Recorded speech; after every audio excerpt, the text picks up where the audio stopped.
mnoge su koristi od posta, različite dimenzije. Evo, možemo pričati o svakoj pojedinačno koliko je to značaj i važnost posta. Imamo socijalnu dimenziju, imamo ovu ibadetsku, imamo duhovnu, imamo i materijalnu i različite te dimenzije. I to su kao najveća izraz pobožnosti Allahu dželešanhu. Bez licemjerstva, dakle, to je svjedočenje istinskog vjerovanja. I mi na taj način izgrađuje čovjeka i njegov odnos prema životu i okruženju na najprirodniji i najmoralniji način. Isključuje iz života nemoralne stvari poput licemjerstva, laži, klevete, ogovaranja, krivokletstva, strastvenih pogleda i svega drugoga.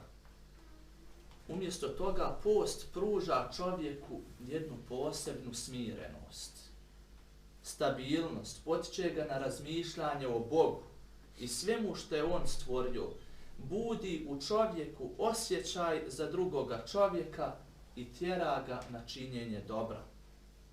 Dobrih dijela razvija poseban osjećaj solidarnosti i dobročinstva.